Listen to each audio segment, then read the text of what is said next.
신명기 14장 28절 29절입니다. 신명기 14장 28절 29절 한 목소리로 합독하시겠습니다. 매 3년 끝에 그의 소산의 10분의 1을 다 내어 내 성읍에 저축하여 너희 중에 분깃이나 기업이 없는 레위인과 내 성중에 거류하는 객과 및 과와 과부들이 와서 먹고 배부르게 하라. 그리하면 내 하나님 여호와께서 내 손으로 하는 범사에 내게 복을 주시리라. 아멘. 이제 보통 강의를 이렇게 외부에서 6시 반까지 하시고 식사도 못 하시고 이렇게 부랴부랴 우리 교수님 오셨습니다. 우리 4주 동안 계속적으로 아마 바삐 그렇게 급히 오셔야 될 텐데 우리 한번 4주 동안 은혜의 말씀 또 좋은 말씀 전해 주십시오. 크게 한번 박수로 환영하시겠습니다.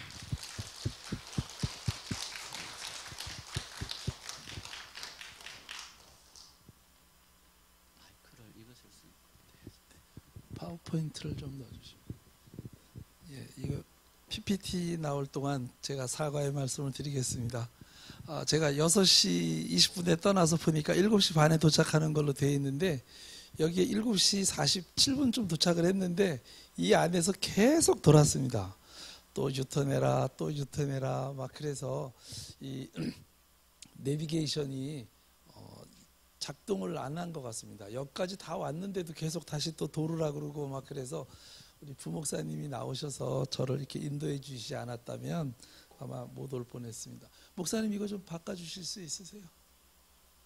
제가 목사님한테 그걸 보내드렸는데 네. 그래서 사실은 저희가 4주 동안 이제 같이 이렇게 할 건데요. 우리 사회복지에서 이 랍보 형성이라는 게 있습니다. 이 랍보 형성이라는 것은 뭐냐면 어떤 관계에 있는 사람들 간에 처음 서로 잘 알기. 그러니까 우리가 말하면 뭐 first impression 그런 거지. 첫인상 이런 게 이제 중요한 건데 저는 이제 첫인상으로 좀 잘해서 가려고 그랬는데 첫인상이 워낙 나쁘게 돼서 앞으로 이 3주 동안 이걸 하면서 그걸 아마 마칠 때쯤 되면 제가 번전쯤 될 것 같습니다. 저희가 요새 학교가 총장님이 새로 바뀌어가지고요. 제가 무슨 처장을 하나 맡고 있는데 계속 총장님이랑 오늘도 뭐 4시까지 이걸 하고 저쪽에서 수업이 4시인데 4시 반에 가고 또 여기는 또 이렇게 늦게 오고 또 제가 한 몇 주 동안 학교에 무슨 보고서를 쓰느라고 잠을 못 잤더니 목이 잠겼어요. 그래서 목소리가 원래 좋지는 않지만 이 정도는 아닌데 이제 목도 좀 이렇고 그래서 너무 죄송합니다. 그러니까 강의를 이렇게 해보겠습니다. 그래서 제가 오늘은 어떻게 첫 시간을 어떻게 잡을까 그러다가 우리가 이 사회봉사, 지역을 잘 섬기는 교회가 어떤 교회인가 그 얘기를 좀 먼저 하는 게 좋겠다. 근데 이제 그러기 전에 한국 사회가 어떻게 지금 되고 있는가 하는 것도 좀 같이 볼 필요가 있겠다 해서 이게 안 넘어가는, 이걸 제가 안 끼워서 안 넘어가네요. 그래서 사실은 우리가 이 교회가 이 전도를 잘 하려면, 선교를 잘 하려면 우리가 그들을 잘 아는 것도 굉장히 중요하지만 또 한편으로는 그들이 우리를 또 잘 알게 해야 됩니다. 그러니까 서로 간에게 소통이 잘 돼야 되는데 사실은 우리가 그들에 대해서 잘 알려고 하는 노력은 그렇게 잘하지는 않아요. 제가 이제 2008년에 어떤 그 프로젝트를 하나 했는데 그 프로젝트 결과가 굉장히 깜짝 놀랐습니다. 그때 이제 어떤 프로젝트를 했냐면 우리 사회적 약자들이 교회에 대해서 어떻게 생각하는가. 그래서 뭐 장애인이라든지 어르신이라든지 탈북자라든지 이런 분들이 또 그 조선족이라든지 이런 분들이 교회를 어떻게 생각하는지를 조사를 했더니요. 놀라운 결과가 교회를 다니는 장애인, 교회를 다니는 북한 이탈 주민, 교회를 다니는 어르신 이런 분들보다 교회를 안 다니는 분들이 교회에 대해서 더 호의적이에요. 더 좋게 생각하더라고요. 깜짝 놀랐죠. 그래서 왜 그런가 물어봤더니 이제 그분들이 특히 이제 사회적 약자인 장애인이나 북한 이탈 주민들이 교회를 안 다니는 사람은 교회에 대해서 아직도 좋은 감정을 갖고 있어요. 내가 이런저런 이유로 교회를 못 다니지만 내가 교회를 가면 교인들이 나를 따뜻하게 대해주고 어떤 도움도 받을 수 있을 거다 이런 생각을 하고 있는데 이미 교회에 와서 도움을 받은 사람들은 도움을 받는 과정에서 굉장히 마음에 상처가 많았던 거예요. 그래서 도리어 교회에 대해서 나쁜 그런 거를 갖고 있더라고요. 그래서 제가 이제 그 이후로는 주로 이제 이 세상 사람들이 교회를 어떻게 보는지에 대해서 굉장히 관심을 많이 갖게 됐고, 그래서 우리가 좀 세상을 좀 더 잘 알아야 되겠다.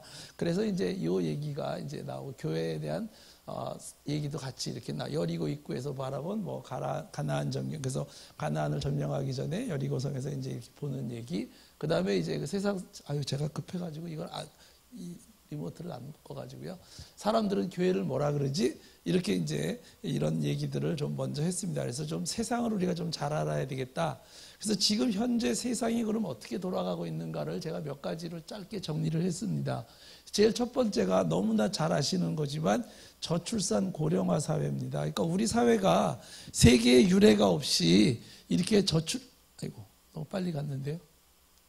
이렇게 빨리 갔다는 거예요. 우리가 2000년에 고령화 사회, 그러니까 이제 늙어가는 사회, 영어로 얘기하면 에이징 소사이어티 이렇게 됐거든요.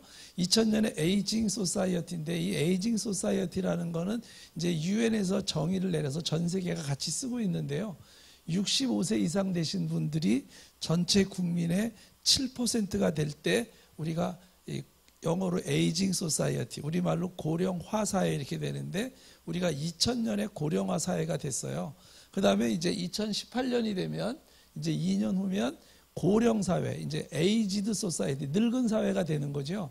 이거는 뭐냐면 10명, 100명 중에 14분이 65세 이상 되신 분들이 되는 겁니다. 그 다음에 2026년이 되면 저희가 슈퍼 에이지드 소사이어티, 그래서 초고령 사회. 그러니까 그렇게 되면 100명 중에 20분입니다. 그러니까 5명에 1분은 65세 이상이 되는 거예요. 그러니까 우리 사회가, 근데 이 속도가 보시면 알겠지만 일본이 제일 빠르다 그랬거든요.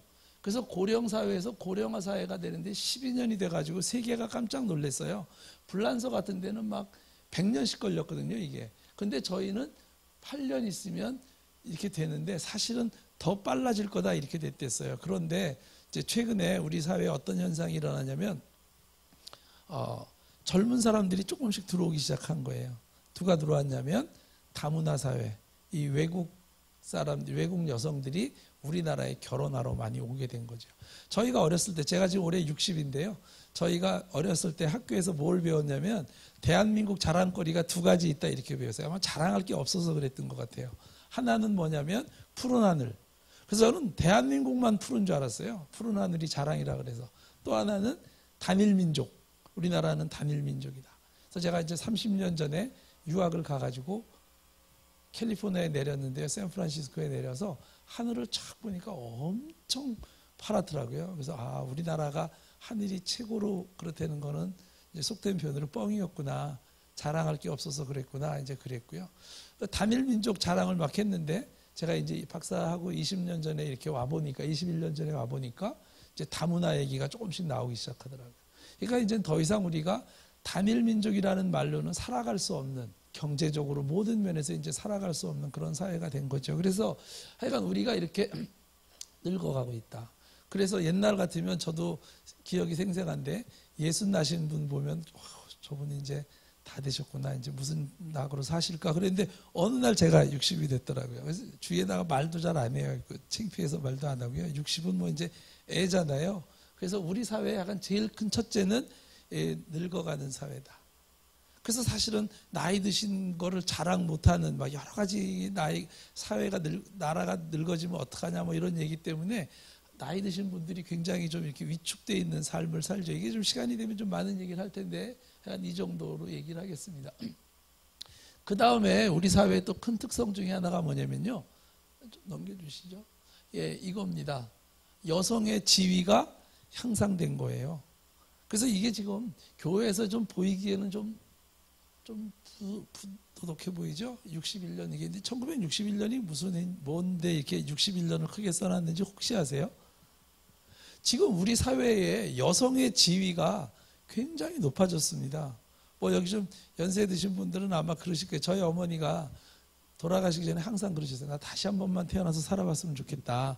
지금 여자들은 너무 좋겠다. 어떻게 저렇게 남자들이 위하고 여성들이 저렇게 자신 있게 살아가냐. 그런 얘기 많이 하셨거든요. 그래서 여성의 지위가 향상된 거를 뭐 곳곳에서 볼 수 있어요. 사실은 뭐 우리나라 지금 대통령도 여자죠. 우리나라 제1야당의 대표도 여자죠. 뭐 곳곳에 여성들이 굉장히 활약을 많이 해요. 제가 한 10년 전쯤에 미국에 와서 우연히 어떤 잡지를 이렇게 보고 있는데, 테니스장에서 잡지를 보고 있는데, 거기에 무슨 이렇게 그 조크 같은 게 하나 실렸어요. 참 재밌게 봤습니다. 거기에 무슨 얘기냐면요. 그 시의 시장이 이제 그 와이프랑 같이 백화점을 이렇게 갔는데, 저쪽 백화점 저쪽에 그 와이프의 옛날 애인이 이렇게 거의 거지처럼 해가지고 이렇게 있는 거예요. 그러니까 시장이 아주 어깨를 으쓱하면서 큰 소리 치면서 뭐 이제 우리 말로 한다면 자기겠죠. 자기 저 남자랑 결혼했으면 자기 어떡할 뻔했어 이렇게 해서 다 걱정을 탁 해주니까 이 여자가 5초도 안 돼가지고 바로 뭐라 그러냐면, 그러면 저 사람이 시장이 됐겠죠. 이렇게 얘기했다는 거예요. 그러니까 너 시장된 거 까불지 마라. 나 때문에 된 거지. 내가 저 사람이랑 했으면 저 사람이 시장되는 거고, 내가 너랑 했으니까 네가 시장된 거다. 이렇게 얘기한다는 거예요. 그래서 여성의 지위가 곳곳에서 뭐 이루 말할 수 없을 만큼 지위가 향상됐는데요. 그 이유가 뭐냐? 61년 때문에 그렇다는 거예요. 20세기가 끝날 때 미국의 사회 여론조사에서 여론조사를 했습니다. 인류가 만든 발명품 중에서 최고의 발명품이 뭐라고 생각하느냐? 그랬더니 이게 답이었습니다. 뭘까요? 제가 힌트를 드리려고 요거를 좀 넣으면 안 되는데, 어저께까지도 제가 이걸 넣을까 뺄까 그랬는데 이걸 넣었습니다. 힌트를 드리려고. 이게 뭘까요? 이것 때문에 오늘의 여성의 지위가 높아져서 여성들이 대통령도 되고 야당 당수도 되고 뭐 그 행시 같은데 사시 같은데 여자들이 많아진 이유예요. 여성분들이 꼭 아셔야 되는 건데요. 이게 뭐냐면요, 피임약의 발명이에요. 피임약의 발명. 그러니까 여성들이 그 일을 계속 하다가도 옛날에는 결혼하면 그만둬야 됐고, 또 좀 봐줘서 결혼해서도 다니다가 임신을 하면 직장을 그만둬야 됐거든요. 그러니까 여성들이 사회에서 경력을 쌓을 수가 없었던 거예요. 근데 이제 이 피임이 되면서 여성들이 이제 그 임신을 조정할 수 있게 되면서 여성의 지위가 급속도로 올라갔다는 거예요. 그래서 20세기의 제일 큰 발명품이 뭐 제가 이제 시간 많을 때 어떨 때는 이제 질문하면 뭐 세탁기, 뭐 냉장고, 막 자동차 다 나오는데요. 실은 이거라는 거예요. 그래서 여성의 지위가 엄청 높아졌다. 근데 뭐 지금도 조금 이제 안 그런 데는 있지만 하여간 요거 말씀을 드리고요. 그 다음에 또 세 번째가 뭐냐면 포스트 모더니즘 사회입니다. 그러니까 이 후기 산업 사회 뭐 이렇게도 얘기하는데요. 이 산업 사회에서 후기 산업 사회로 넘어가면서 사실 가정에도 변화가 굉장히 많아졌거든요. 굉장히 많아졌는데 그 중에 하나가 뭐냐면 진리의 상대성, 그 다음에 이 권위의 상실. 이게 이제 사실은 권위가 많이 없어졌어요.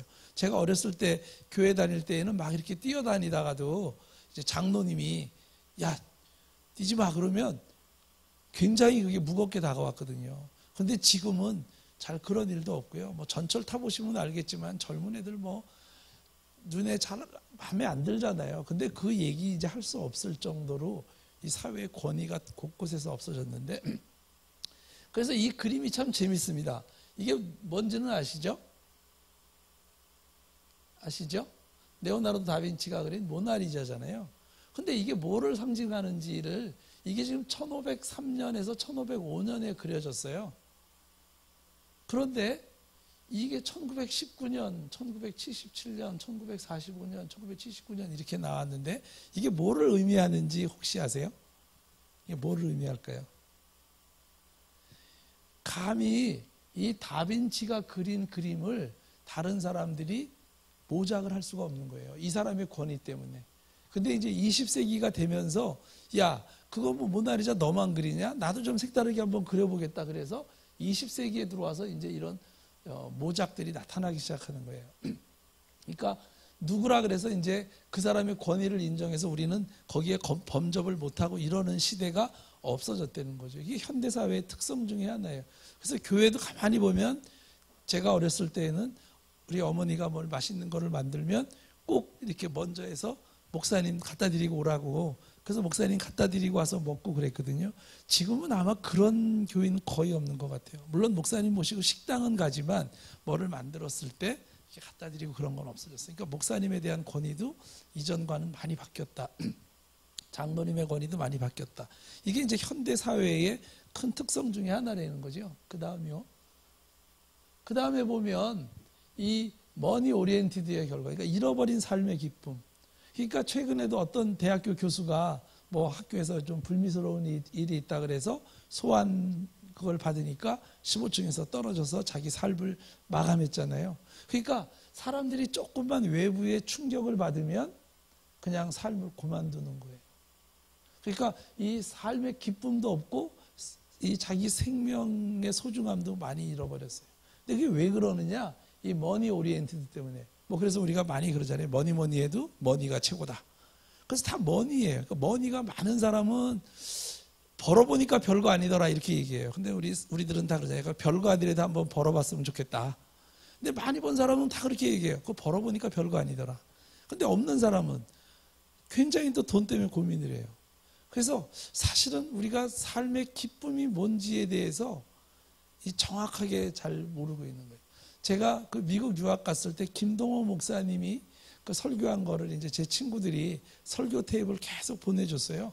그래서 주로 김동호 목사님하고 김진홍 목사님 설교 테이프를 많이 줬는데 제가 지금도 그렇게 살아야 되겠다 하는 것 중에 하나가 김동호 목사님이 그런 설교를 한번 하시더라고요. 뭐냐면 기독교인들이 그 이제 교회에서 이렇게 뭐 누구 어떤 여자를 예를 들어 한다면 뭐 금순이라고 치면 그 금순이 시집 잘 갔어? 이렇게 물어보면 교인들이 금순이 시집 잘 갔습니다. 이렇게 얘기할 때에 그 잘 갔다는 기준이 부잣집에 갔냐 가난한 집에 갔냐로 결정한다는 거예요. 김동호 목사님 말씀이 최소한 기독교인이라면 그들이 신앙생활을 잘하는지 주위에 얼마나 그 기쁨이 되는지 이런 거를 잘하는 삶이 잘 산다 그래야 되는데 그런 거 하나도 없이 세상과 똑같이 교회 안에서도 시집 잘 갔다 못 갔다를 돈으로만 결정하는 것은 이거는 세상 사람이 보기에도 덕이 안 되고 우리 기독교인의 삶도 틀린 거다. 근데 굉장히 그때 어린 나이인데도 나도 이렇게 살아야 되겠다. 그런 생각이 아주 굉장히 꽉 들어온 얘기가 그런 얘기였습니다. 근데 우리 사회가 지금 너무나 이 돈에 오리엔티드가 돼가지고 이 돈이 이렇게 쭉 늘어지잖아요. 이거는 별로 없잖아요. 그래서 이것 때문에 사실은 이 현대인들이 삶의 기쁨이 없고 자꾸 이렇게 어떤 외부로부터의 충격을 받으면 그걸 견딜 힘이 어려서부터 너무 돈에 이렇게 천착돼가지고 잘 못하는 게 아닐까 그런 생각이 듭니다. 그래서 이제 제가 그 미국에 한 10년 살았는데요. 이 월드 디즈니 월드 여기에 가보면요. 이 회사의 표가 뭐냐면요. 세상에 기쁨을 주고 기적을 보여주자예요. 그래서 여기는 이 돈 버는 얘기는 거의 안 한대요. 이 회사 간부들이 회의할 때도 어떻게 하면 우리가 돈을 잘 벌까 얘기 별로 안 한답니다. 어떻게 하면 세상 아이들이나 세상 가족 사람들한테 기쁨을 주고 기적을 보여줄까 이거에 대한 연구만 한다는 거예요. 그래서 이렇게 하면 얘네들이 여기 오면 좋아하지 않을까, 이렇게 하면 깜짝 놀라지 않을까, 이렇게 한다는 거예요. 그때 돈이 온다는 거예요. 근데 이거는 어떤 교회의 표로도 손색이 없어요. 그죠? 세상에 기쁨을 주고 기적을 보여주는 교회. 뭐 그렇게 해도 나름 근사하잖아요. 근데 이게 세상에서 그렇게 돈을 잘 버는 걸로 알려진 이 디즈니랜드 회사가 이런 표를 갖고 있다는 게 굉장히 아주 그때 깜짝 놀랐습니다. 그러니까 사실은 우리가 너무 돈 하는 사람은 돈 잘 못 벌죠.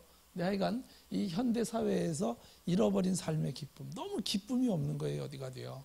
그래서 좀 우리가 좀 삶의 기쁨을 좀 갖고 이제 오늘 저한테 어떤 그 신대원 2학년 학생이 이제 결혼을 하려고 그러는데 자기가 나한테 그걸 물어보는 거예요. 교수님이라면 어떤 그 여자랑 결혼하면 제일 좋겠다고 생각하는지 자기한테 좀 어드바이스를 해달라 그래요. 신대원 2학년 학생. 제가 딱 두 가지만 하면 된다 그랬어요. 부지런하고 매사에 감사할 줄 아는 사람. 우리가 범사에 감사하라고 사실은 얘기는 많이 하는데 보면 우리 신대원 여학생들이나 또 우리 결혼한 사모님들 보면 목사님들 사모님들 보면 그렇게 꼭 감사하진 잘 않는 것 같아요. 그래서 내가 최근에 어떤 그 마천 세계로교회 어떤 목사님이 결혼을 했는데 그 사모는 보면 볼수록 결혼한 지 한 3년 됐는데 항상 보면 감사해요. 그래서 그런 사람 얻으면 된다 그랬는데 하여간 우리가 좀 삶의 기쁨이 너무 많이 전체적으로 사회가 상실되어 있는 게 아닌가 그런 생각이 듭니다. 그래서 이제 한국 교회가 그러면 위기인가 아닌가, 어떤 분은 위기라고 그러고 어떤 분은 아니라고 그러고 그래요. 어떤 분들은 그래요. 교회가 이 천년 동안 계속 교회는 위기라는 얘기를 들으면서 성장한 거다. 그러니까 지금의 한국 교회도 위기라 그러지만 실제적으로 위기가 아니다. 그런 분들도 있고 아니다 이건 진짜 위기다. 이런 분들도 있습니다. 그래서 여러분들도 아마 생각은 반반이실 것 같아요. 한국 교회가 위기인가 아닌가. 그거는 여러분들의 신앙관에 따라서도 다르고 여러분들이 출석하는 교회에 따라서도 다르고 그럴 텐데요. 그래서 우선 한국 교회가 저는 위기라고 우선 보고 있는데요. 양적인 위기가 있습니다. 한국 기독교가 지금 계속 줄고 있다는 얘기는 너무 많이 들으셨을 거예요. 그래서 이렇게 많이 지금 변화되고 있다는 거예요. 이 1995년에 이 불교 신자들이 우리나라 전체 그 인구 중에 23.2%였는데 22.8%로 줄었습니다. 근데 교인 수는 좀 늘었어요. 근데 캐톨릭은 굉장히 많이 늘어가지고 6.6%에서 10.9%로 이렇게 많이 늘었다는 거예요. 그래서 뭐 어마어마하게 많이 늘었죠. 우리 개신교는 19.7%에서 18.3%로 이렇게 줄었습니다. 근데 왜 그러면 최근 데이터는 안 넣느냐? 근데 이제 2015년에 또 조사를 국가에서 했는데 이제 그게 올 11월 달에 나옵니다. 그러면 제가 1년에 보통 이런 조사를 한 서너 번씩 하는데요. 뭐 교단 총회에서도 하고 여러 군데에서도 하는데 아마 우리는 조금 더 내려가지 않았을까 조심스럽게 그렇게 보여집니다. 그래서 약간 굉장히 한국교회가 양적으로 위기다라고 생각할 수 있고요. 다음에 또 보면은요. 이 인구가 감소했는데 내용적으로 봐도 그렇게 좋지는 않습니다. 그러니까 10대, 20대, 30대, 40대에서 다 이전에는 이 전체 평균, 전연령 평균보다 높았었는데 이게 점점 낮아지고 있습니다. 이게. 그래서 향후 기독교 인구가 늘어날 수 있다라고 자신 있게 말하기는 굉장히 어렵고요. 제가 그 작년에 어떤 연구를 하나 했는데 그 베이비 부모 세대들, 그러니까 1964년에서 1955년까지 태어난 이분들은 모태신앙이라고 자기가 얘기한 분들이 18%밖에 없습니다. 기독교인들 중에 자기가 모태신앙이라고 얘기한 분들이 18%예요. 근데 그들의 자녀 세대인 요즘에 우리가 흔히 얘기하는 에코 세대, 20, 30 세대, 이 친구들한테 조사를 했더니요, 모태신앙이 68%예요. 그러니까 무슨 얘기냐면 한 30%밖에 전도에서 온 사람이 없다는 거예요. 옛날에는 80%가 전도에서 왔는데 지금은 모태신앙이 아니면 신앙생활을 잘 안 하려고 그런다는 거예요. 그것도 아주 어릴 때가 아니면 잘 안 하려고 그런다는 거예요. 그러니까 전도하기가 굉장히 어려워졌다.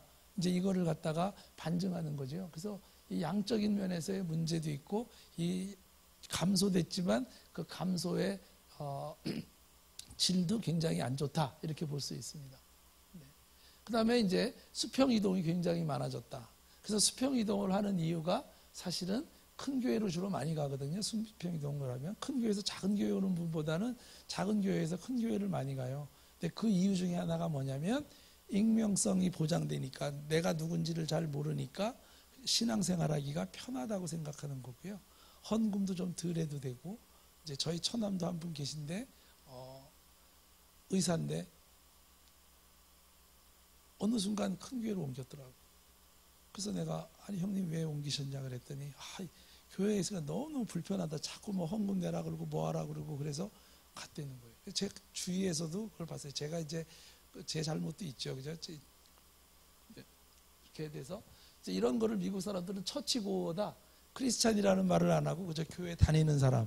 그래서 우리나라도 실은 크리스찬이라 그러는데 처치고가 의외로 많은 그런 현상이 나타나고 있는 거죠. 그래서 이것도 사실 수평이동이라는 것이 그렇게 꼭 좋은 것만은 아니다. 이렇게 얘기할 수 있습니다. 그 그 다음에 이제 이거는 제가 연구한 건데요. 2014년에 비종교인을 대상으로 이 교회를 다닌다면 어떤 교회를 가고 싶으냐, 이렇게 바꾸고 싶으냐 아니라 사실은 다니고 싶은 교회를 이렇게 물어봤는데, 예, 천주교가 제일 많고, 그 다음에 불교고, 그 다음에 여기인데 이게 이상하게 지금 깨져가지고 나오네요. 여기가 이제 기독교고요. 이게 이제 좀 약간 문제가 있습니다. 호감이 가는 종교 그랬는데, 요거는 약간 잘못하면 이제 이 통계의 어떤 묘한 거죠. 뭐냐면요, 호감이 가는 종교를 물어봤는데 천주교가 37이고 우리가 37.4고 불교가 14.4에서 뭐 비슷하겠네 그랬는데, 이거는 누구한테만 물어본 거냐면요, 기독교인한테만 물어본 거예요. 우리 개신교인한테만. 근데 개신교인들도 제일 호감이 가는 교회를 천주교라고 얘기를 한 거예요. 그러니까 이거보다 더 심각한 정도의 얘기죠. 천주교를 더 호감이 간다 그랬으니까. 그래서 한국 교회가 이렇게 저렇게 굉장히 위기다, 이제 그런 생각을 좀 해볼 수 있습니다. 그 다음에 보면은요, 공신력도 우리가 좀 많이 지금 떨어져 있는 걸로 이렇게 보이고요. 교차 분석을 한 건데, 사실은 불교 신자들이 봤을 때 호감이 가는 종교가 천주교, 불교, 기독교. 우리 기독교는 우리가 제일 많은데 천주교는 자기네가 제일 많고 불교, 우리. 그래서 이 천주교인이나 불교 신자가 우리한테 그렇게 호감이 안 간다고 이렇게 돼 있고요. 그 다음에 종교 없는 분한테도 물어보니까 우리가 3대 종교보다 좀 이렇게 좀 떨어져 있습니다. 그래서 여러 가지로 좀 문제다. 이게 어디 가서 할 얘기는 사실은 아닌데요. 제가 이제 장신대에 있으니까 목사님들을 많이 가르쳤잖아요. 제가 한 9년 동안 천주교에서 신부님들을 또 가르쳤습니다. 저한테 이 사회복지를 들은 신부님이 한 200~300명은 될 거예요. 근데 제가 그 미국에서 박사 받을 때 같이 친하게 지내던 선배가 동국대학교 그 경영대학 원장이 돼가지고 행정대학 원장이 돼서 꼭 저보고 와서 좀 가르쳐 달라는 거예요. 동국대에서 강의를 좀 하려는 거예요. 아이고, 신학대학 교수가 어떻게 동국대 가서 하자 했더니, 이 불교도 좀 알아야 되지 않냐고 막 이런 식으로 얘기를 해서, 그래 한번 불교도 한번 알아 가서 강의를 했어요. 2학기 했거든요. 그래서 갔더니 전부 스님들이 한 70%쯤 돼요. 한 100명이라면. 그래서 제가 그때 세 종교를 이렇게, 세 종교의 지도자들을 한번 볼 수 있었어요. 시험 보는 거, 페이퍼 낼 때의 정직성, 이런 거를 보니까 제 경험이 일반화 시킬 수는 없는데요, 신부님들이 제일 좀 시험 볼 때 정직하신 것 같아요. 그 다음에 우리 목사님들. 불교는 엉망진창이에요, 정말. 야, 어떻게 이런 분들이 어떻게 종교 지도자가 될 수 있지 할 정도로 제가 봤을 때는 엉망이었어요. 근데 세상 조사에서 보면 불교가 우리보다 높다고 나오는 게 참 이상해요. 제 조사만이 아니라 이건 제가 한 건데요. 기독교 윤리실천위원회라고 기은실에서도 그렇게 하고요. 세상 다른 사람들이 조사하는 뭐 이런 데서도 보면 우리가 불교보다 낮은 건 저는 이해는 못하겠어요. 근데 약간 저도 통계를 하는 사람으로서 통계가 이렇게 일관되게 나오니까 참 걱정입니다. 근데 이게 사실은 이 천주교나 불교는 이 본부가 있어가지고 이렇게 착돼 있는데, 우리는 엉터리 목사님들이 너무 많으니까 세상에서는 신문에 나는 건 주로 그런 목사님들이 나고, 점잖 그 제대로 된 지도자, 종교 지도자들은, 목사님들은 잘 날 이유가 없잖아요. 그러니까 꼭 문제된 교회들이 나니까 이런 현상이 나는 것 같아요. 그래서 이런 이제 사례들이 우리 기독교의 질적인 위기를 만들어낸다, 그렇게 볼 수 있습니다. 그 다음에 이제 이거는 엔티 기독교인의 증가예요. 엔티 기독교인이라기보다는 이제 미국에서도 이런 현상이 일어나는데, 이게 댄 킴벨이라는 유명한 이제 종교 사회학 같은 거 하는 사람인데, 이분이 쓴 책입니다. I like Jesus, but not church. 그러니까 나는 예수님은 좋아하는데 교회는 싫다, 이렇게 물어보는 거예요. 그 책의 한 대목인데요. 이제 네가 예수님을 좋아하냐? 그랬더니 answer는 usually yes. 근데 교회를 좋아하냐? 그러면 아마 교회도 좋아하냐? 이렇게 물어보면 아마 네가 생각했던 것보다 훨씬 더 낮은 비율의 답을 얻을 거다. 그러니까 부정적인 답을 얻을 거다. 이제 이렇게 얘기를 하고 있습니다. 그래서 특히 이제 여기에서 이 영피플들이 교회를 떠나는 거. 근데 그 영피플들이 굉장히 영성을 갖고 싶어 하는데 종교는 갖고 싶어 하지 않은 이런 현상들. 그래서 이 사회가 아주 이 산업화가 되고 도시화가 되고 더 이 자본주의가 발달할수록 사람들이 영성을 갖고 싶어 한다는 거예요. 영적이 돼간다는 거예요. 근데 그거를 우리가 지금 그분들을 이렇게 교회로 끌어들이는데 지금 약간의 문제가 있다 이렇게 볼 수 있다는 거죠. 그 다음에 보면요, 이 교회의 또 큰 문제점 중에 하나가요, 이 접촉점이 없어요. 접촉점이. 그러니까 안 믿는 분들하고 만나는 접촉점이 별로 없어요. 그러니까 교회 장로님 여기 계신지 모르겠는데 한국 교회에서 장로님 정도 되시려면 신앙생활을 30년, 40년쯤 하셔야 됩니다. 근데 30년, 40년 하시면은요, 그 사이에 세상 친구들이 다 없어져요. 교회 친구들밖에 안 생겨요. 그래서 전도하려고 해도 누구 아는 데가 없어요. 조금 전에 목사님이 저를 소개하실 때 신학을 안 했다 그랬잖아요. 그래서 저는 학부서부터 박사까지 쭉 사회복지만 했어요. 그래서 사회복지, 사회통계 이런 것만 했거든요. 근데 저도 벌써 신학대학 교수를 하고 이제 10여 년 하고 나니까 친구들이 저 만나는 거를 별로 안 좋아해요. 신학대학에 가 있다고. 불편하다는 거예요. 뭐 어떤 애들은 너 목사 됐다며 그런 얘기도 하는데 아니, 그런데도 불편해요. 그래서 세상 사람들하고 접촉할 수 있는 길이 없는 거예요. 그러니까 다른 말로 하면 전도하고 싶어도 전도할 길이 별로 없어요. 그러니까 뭐래요? 우리가 노방전도 할 수밖에 없는데 노방전도 하지 말라는 건 아닙니다. 그런데 이만재라는 분이 책을 쓰는데요. 아주 재미난 책을 썼어요. 시간 나시면 찾아보세요. 교회 가면 좋은 이유 77가지. 교회 가기 싫은 이유 77가지. 이런 책이 있어요. 왜 교회를 가기 싫어하는지 젊은 사람들이. 이런 7가지를 적어놨어요. 교회 가면 좋은 거 이런 7가지. 책이 2권이에요. 근데 교회 가기 싫은 이런 7가지 책에 보면 첫 번째 이유를 뭐라 그러냐면요, 노방전도가 싫어서 이렇게 써 있어요. 그러니까 노방전도를 하지 말라는 게 아니라 노방전도의 방법도 바뀌어야 된다, 저는 이렇게 생각해요. 그러니까 굉장히 그 젊은 사람들한테 안 먹혀 들어간다는 거죠. 저는 이제 전철을 자주 타는데요. 전철 타면서 보면 전철에서도 이제 전도하시는 분들이 있는데 과연 효과가 있을까? 물론 거기에서도 회심하는 사람들이 있긴 있는데 잘못하면 역효과가 나면 어떡하지?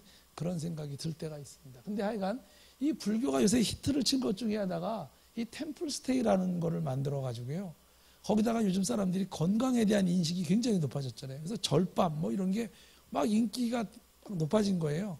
그래서 절에 가서 하루 묵고 또는 이틀 묵고 그러면서 밥 먹는 거. 그래서 그 절 음식 먹고 이러는 거를 굉장히 좋아하면서 자연스럽게 전도가 되는 그런 현상이 있는 거예요. 근데 우리는 그런 거에서 이제 굉장히 손해를 보고 있는 거죠.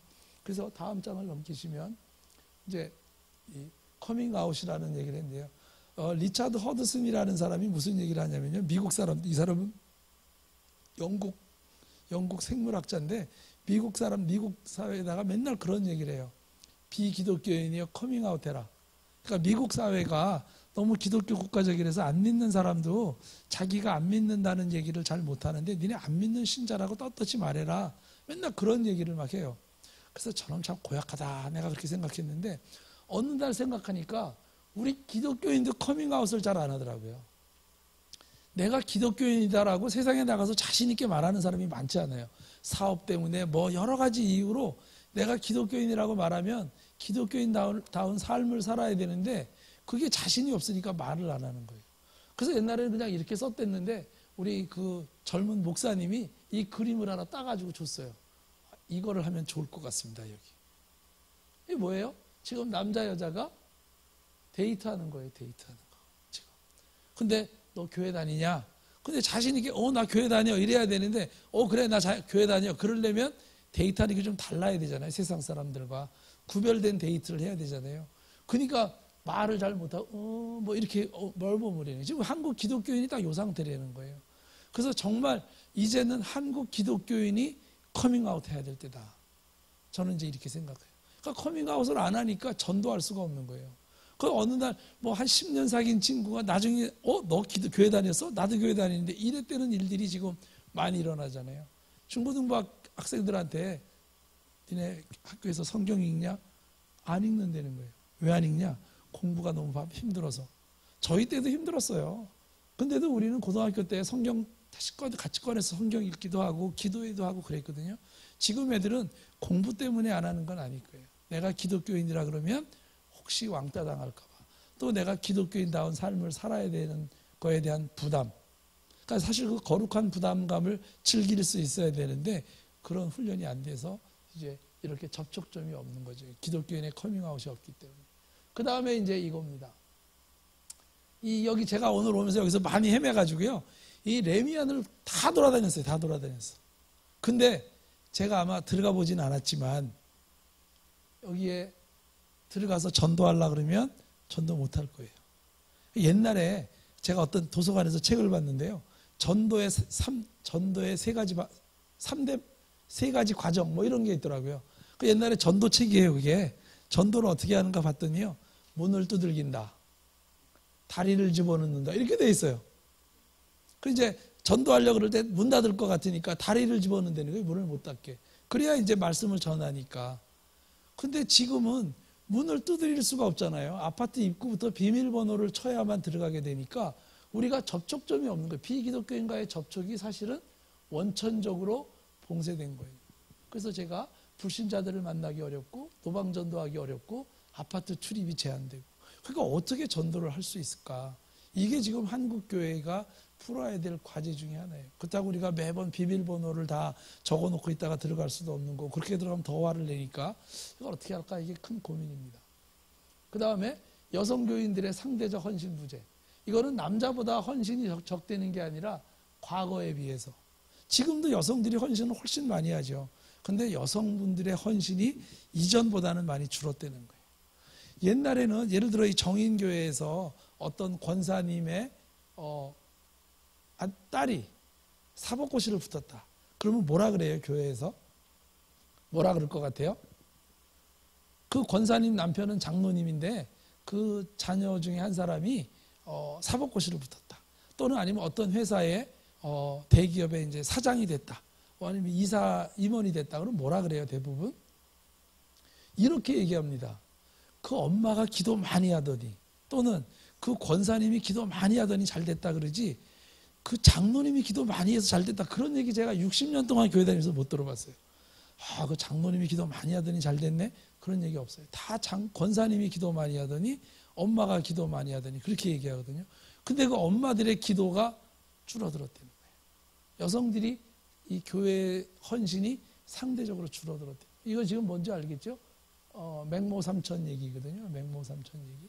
그러니까 엄마들이 중요하다는 거예요. 근데 지금 조금 젊으신 어머니들, 30, 40 어머니들은 애들이 교회 열심히 가는 거를 사실은 그렇게 좋아하진 않아요. 저놈이 빨리 철들어서 교회 좀 안 오고 학교 가서 공부 열심히 했으면 그런 마음이 있다는 거예요.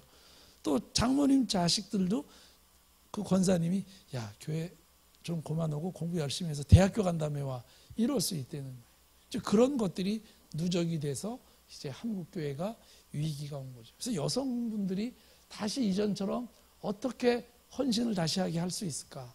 사회가 변했거든요. 아까 여성의 지인 있잖아요. 옛날에는 똑똑한 여성들이 결혼해서 직장을 그만두거나 애를 낳고 직장을 그만두게 됐기 때문에 이분들이 이 열정, 이분들의 그 영리함 이런 게 다 어디에 와서 그걸 풀었냐면 교회에 와서 그걸 헌신하는 걸로 다 풀었거든요. 그래서 한국교회가 70년대, 80년대에 엄청난 부흥을 했는데 거기에 꼭 빠져서는 안 될 게 이 사회 현상에 의해서 이 여성들의 헌신이었거든요. 근데 그게 지금은 많이 없어졌어요. 사실은.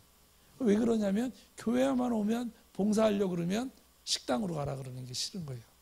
이제 우리도 좀 다른 거 해보고 싶다. 그래서 그런 세미나도 굉장히 많이 열리고 우리 학교에서도 지금 이 여성 목회자들을 어떻게 하면 교회에 많이 보낼 수 있을까?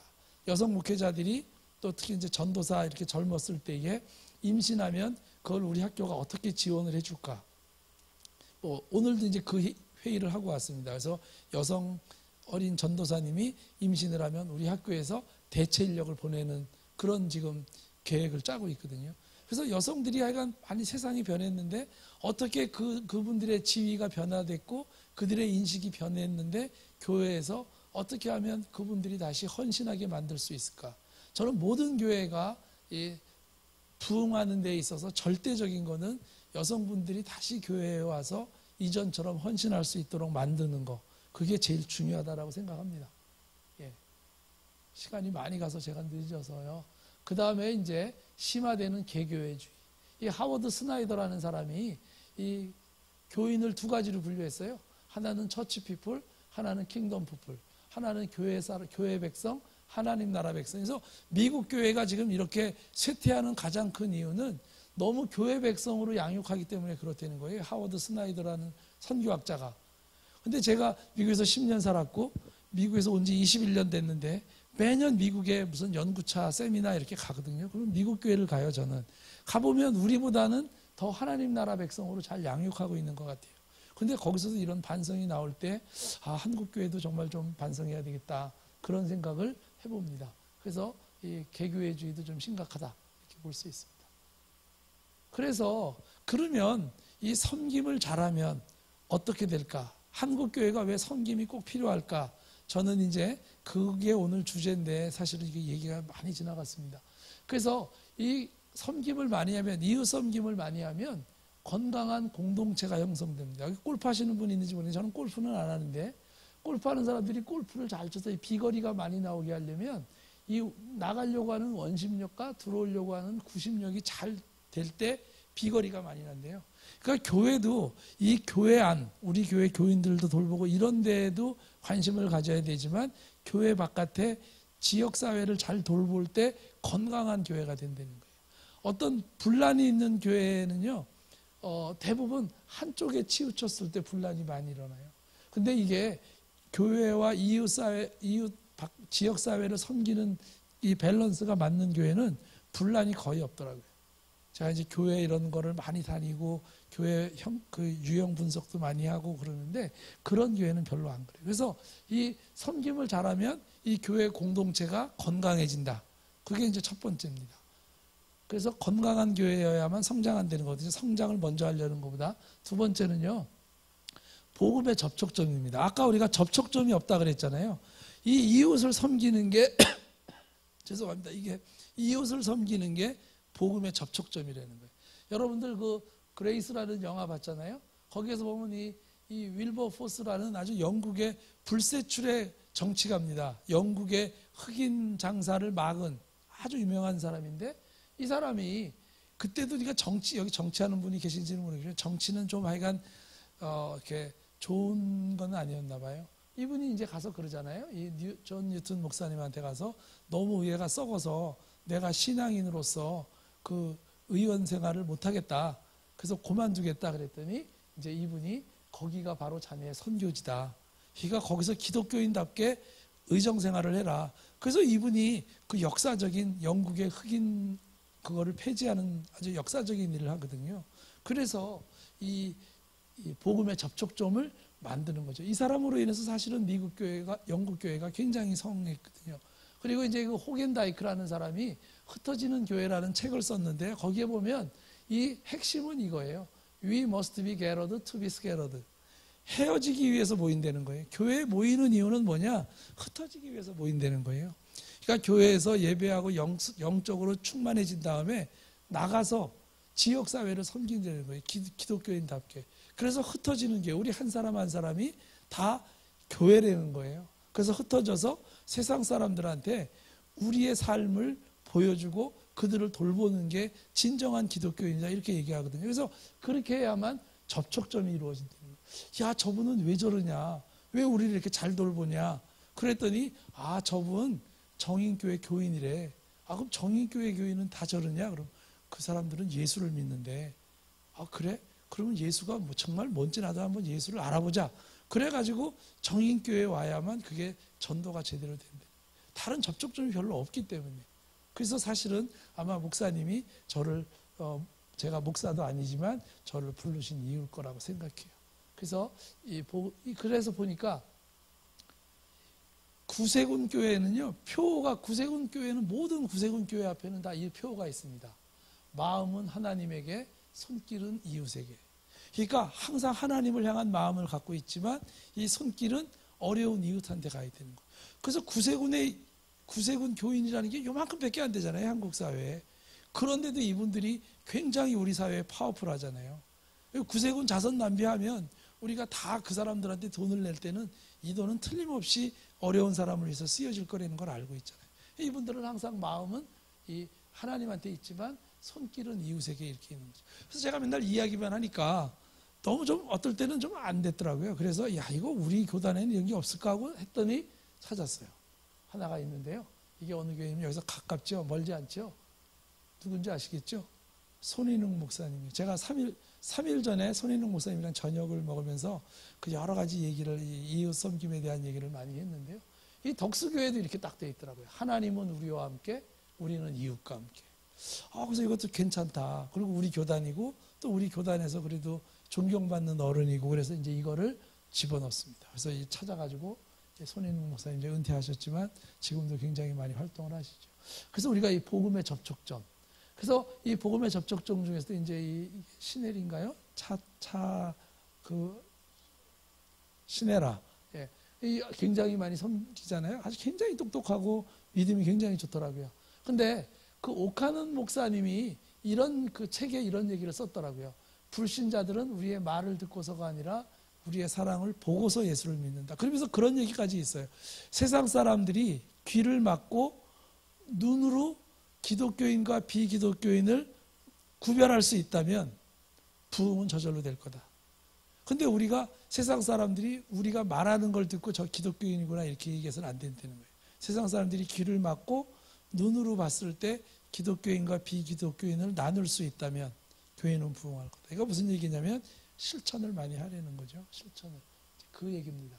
그래서 미국인들이 원하는 교회에 그렇게 되어 있는데 이 지역사회에서 섬김을 많이 하면 이 조지 바나라는 사람은 캘리포니아에서 미국 사람들을 대상으로 또는 미국 교인들을 대상으로 어떻게 하면 기독교가 좀 공신력이 높아지고 기독교에서 어떤 거를 좀 바꾸면 되고 이런 거를 연구하는 이 사회 통계학자입니다. 그래서 저도 이제 사실은 저렇게 조지 바나 같은 연구소를 하나 차리는 게 소원이었는데 제가 이제 나이도 벌써 이제 은퇴가 6년밖에 안 남았고 제가 병이 생겨가지고 저거 하다가는 안 되겠다 그래서 이제 접었어요 사실은. 근데 이 조지 바나가 그런 연구를 굉장히 많이 하고 있습니다. 근데 거기에 어떤 게 있었냐면요. 미국 전역에 있는 사람들한테 조사를 했어요. 안 믿는 사람들한테. 뭐라고 물어봤냐면 당신이 이번 주일에 만약에 교회를 간다면 어떤 교회를 가고 싶습니까? 이렇게 물어봤어요. 1등이 뭐였냐면 교회를 안 믿는 사람들을 기꺼이 도와주는 교회. 이웃의 지역에 있는 안 믿는 사람들을 기꺼이 도와주는 교회에 가고 싶다가 1등이었어요. 그러니까 이거는 꼭 좋다 이렇게 나쁘다 말할 수는 없어요. 또 우리 교회에 어려운 사람이 있는데 그 사람을 안 돕고 안 믿는 사람을 먼저 돕는 게 꼭 좋은 거냐? 이거는 뭐 이 논쟁의 여지는 있는데 하여간 미국 사람들이 그렇게 답을 했다는 거예요. 안 믿는 지역의 어려운 사람들을 도와주는 교회를 내가 교회를 간다면 그 교회를 가겠다 이렇게 얘기했다는 거예요. 그러니까 우리랑 다를 수도 있는데요. 문화가 여러 가지로 많이 비슷한 것 같아요. 점점 비슷해지는 것 같은데 하여간 그렇게 된다는 거예요. 그 다음에 섬김을 잘하면 교회 성장의 핵심 요소라는 거예요. 이거 어저께 찾았습니다. 어저께 끙끙대면서 찾았어요. 이제 이 교회 얘기를 한 번은 할 텐데요. 이게 완도 성광교회예요. 이 완도 성광교회라고 저 땅끝 마을에서 이제 더 들어가면 완도가 있잖아요. 거기에 성광교회라는 교회가 있습니다. 그 완도라 그래야 얼마나 조그매요. 근데 1000명이 넘는 교인이 나와요. 근데 그 교회가 그 지역사회에 굉장한 영향력을 갖고 있어요. 그래서 이제 그림을 막 수백 개를 하다가 이거를 그냥 택했는데 이게 이제 뭐냐면요. 그 완도에 어떤 아이가 그 아주 심한 병이 걸렸어요. 근데 돈이 없는 거예요. 근데 이 교회에서 그 아이를 위한 모금 행사를 시작한 거예요. 그래가지고 그 학생을 병원비를 댔죠. 그래서 이제 어저께 그 목사님한테 제가 전화를 했어요. 이 그림을 써도 되냐? 써도 된다. 그리고 이 아이는 어떻게 됐냐? 그랬더니 몇 년 전에 하늘나라 갔대요. 근데 하여간 이 교회가 그 지역사회에서 갖고 있는 영향력은 제가 4번쯤 갔어요. 연구하러도 가고, 이제 그러다가 이제 친분이 생겨서 그 목사님 딸하고 제 제자 중에 한 사람이 결혼했어요. 그래가지고 지금 영국에 올해 8월 달에 유학을 갔는데, 그래서 이 교회를 이렇게 저렇게 많이 가봤어요. 굉장히 이 교회가 성장하는 것 중에 많은 부분이 이 섬김.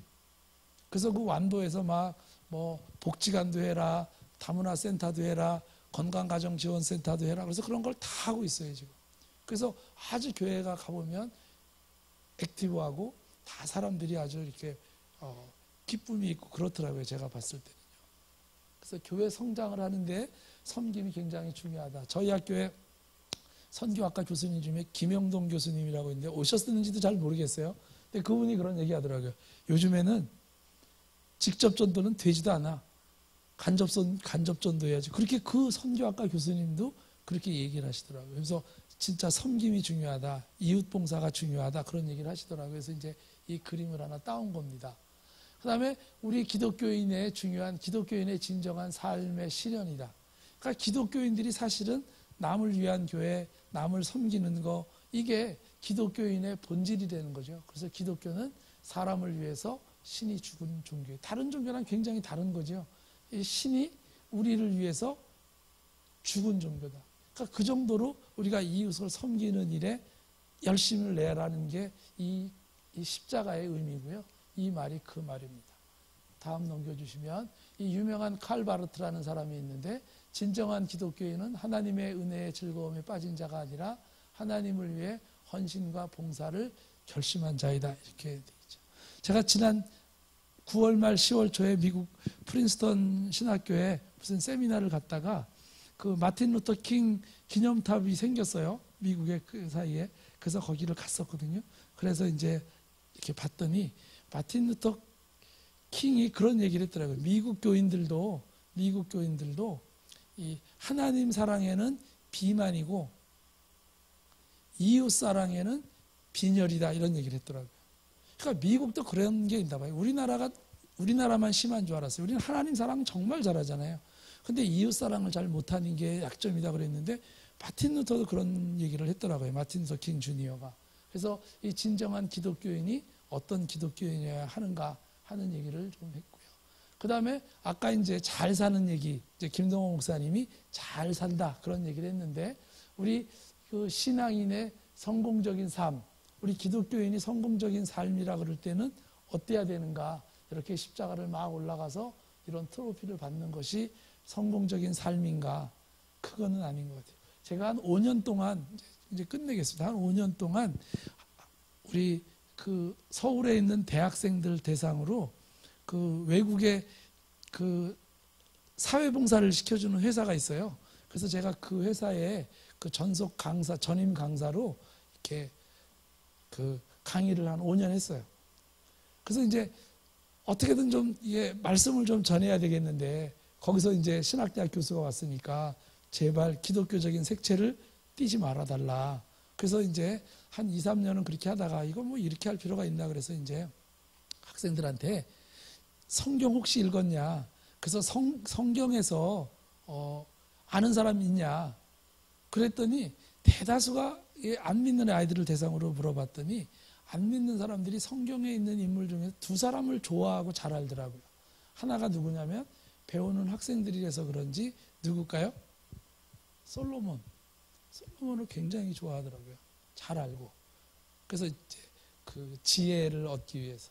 사실은 그 원문에 보면, 영어 원문에 보면, 저는 뭐 히브리어나 그런 원문은 이제 목사님은 아시겠지만 저는 그거는 모르니까 영어 성경에 보면 그 솔로몬이 이 지혜를 구할 때 위즈덤이라는 단어를 쓰지 않아요. 그 지혜가 뭐냐면 리스닝 하트예요. 리스닝 하트. 그러니까 듣는 마음이에요. 듣는 마음. 그러니까 지혜는 듣는 데서 온다는 말이 거기서 온 것 같아요. 잘 듣는 거. 그게 굉장히 중요해요. 우리 이제 언제 한번 이제 우리 요 4주 중에 얘기를 할 건데요. 이웃에 봉사할 때 어떤 자세를 가지고 해야 되느냐 그러는데 하여간 그 솔로몬을 잘 알아요. 그 다음에 하나가 누구냐 그랬더니 아브라함이더라고요. 왜 좋아하냐 물어보니까 복을 많이 받은 사람이라서 그랬대요. 그래서 이제 그 얘기를 하는 겁니다. 요 전 거 없어졌네요. 하나만 다시 돌려, 맨 마지막 거. 예, 요거 창세기 12장 1절로 3절. 뭐 잘 아실 거예요. 12장 3절에 보면 아브라함한테 준 복은 뭐냐면 네가 뭐가 된다고요? 복의 근원이 된다는 거예요.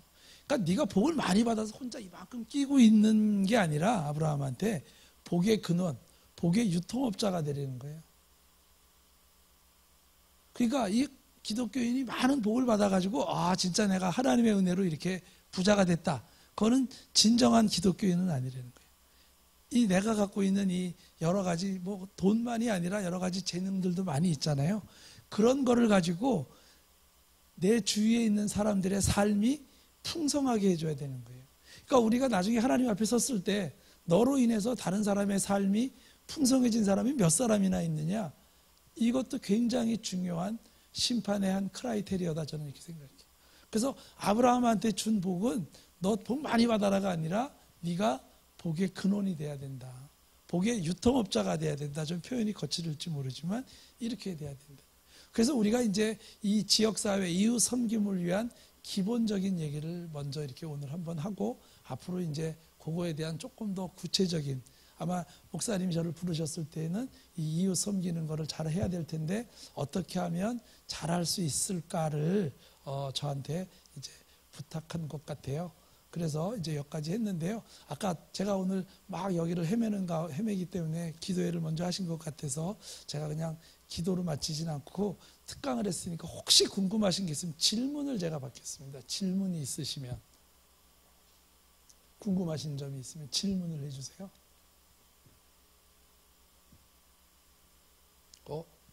질문이 하나도 없으면 우리는 두 가지인데 좀 불안하죠.